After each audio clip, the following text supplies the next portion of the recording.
Good morning and welcome to Newsviews. I'm Tanya Babich. If you're looking for a new home in the new year, you're going to want to know about 5 key trends that RE/MAX Realtors expect to see in 2008. They cover such matters as how prices are expected to rise. Well, will they or won't they? Also, will inventory increase? And what are buyers looking for? Joining me to discuss these trends more are Janice Corley of RE/MAX Premier Properties in Chicago and Paul Wells of RE/MAX in Barrington. Thank you both for being with us. Good morning. Thank you. Good morning. Can you both give us, we'll start in the city and then we'll move into the suburbs. Great. Give me just a general image of what the real estate market is like right now. The real estate market right now is very hot, even though it's cold outside. I think it slowed down just a little bit only because of the weather, but due to the rates and due to the shortage of inventory and the demand with the buyers needing to buy, the real estate market right now is very hot in the city. And in the suburbs? It's as hot, if not hotter. I think that the trends are going to continue for a while as well, and it is because of lack of inventory. Property taxes are a concern in the city and in Illinois in general. How do those affect the real estate market?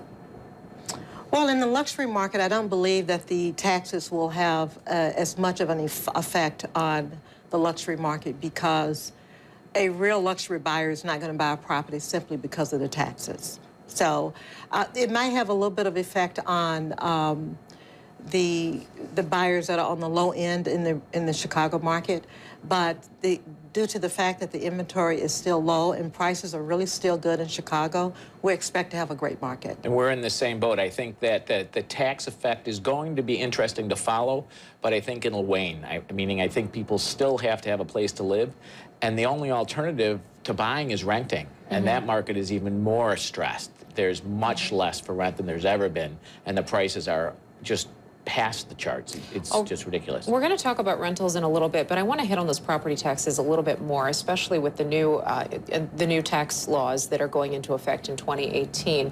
How is the lower mortgage interest deduction going to affect sales? I imagine that could affect it, especially, you talk about the lower end buyer and the luxury buyer, but what about all those people in the middle?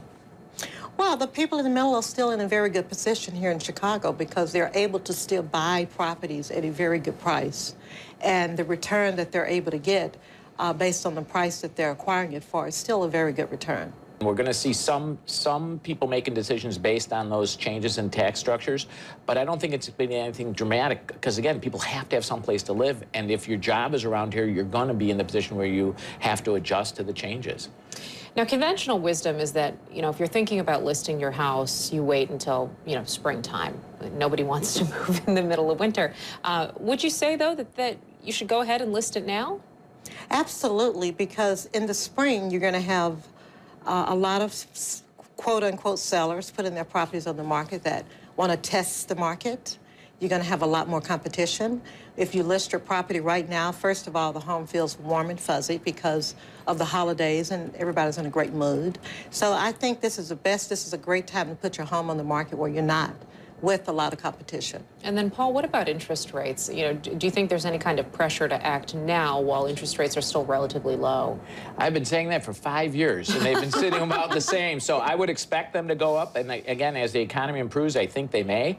But indicators are that it'll be a very slight improvement. And in regard to your last question with when people put their homes on the market, I'm a numbers guy. I follow them very, very closely. And most homes go under contract between March and May. The average home that goes under contract at that time is on the market for about 80 days. So actually now is the time to put your home on the market if you wanted to sell it to peak season. Well, what do you guys foresee for 2018? What do you think we're going to continue to have a hot real estate market, or do you see things changing, either for the better or for the worse? In the old days, we used to say the spring market started right after Super Bowl, but I believe the spring market will start like next Tuesday. I believe it's already started. In fact, the numbers are bearing it out. The reason being that last month, the last 30 days, more homes sold than came on the market. That's very unusual this time of year. Okay. Very, very unusual. And again, it's something that appears to be setting a trend for the year to come. I think as the weather really warms up, we're going to see record low levels of homes for sale, which again, it's a supply and demand market. If there's less homes and big demand, those prices are going to go up. They're up 5% roughly now. We're going to talk about those prices coming up in just a little bit, but first we're going to be back with more of our discussion after this short break.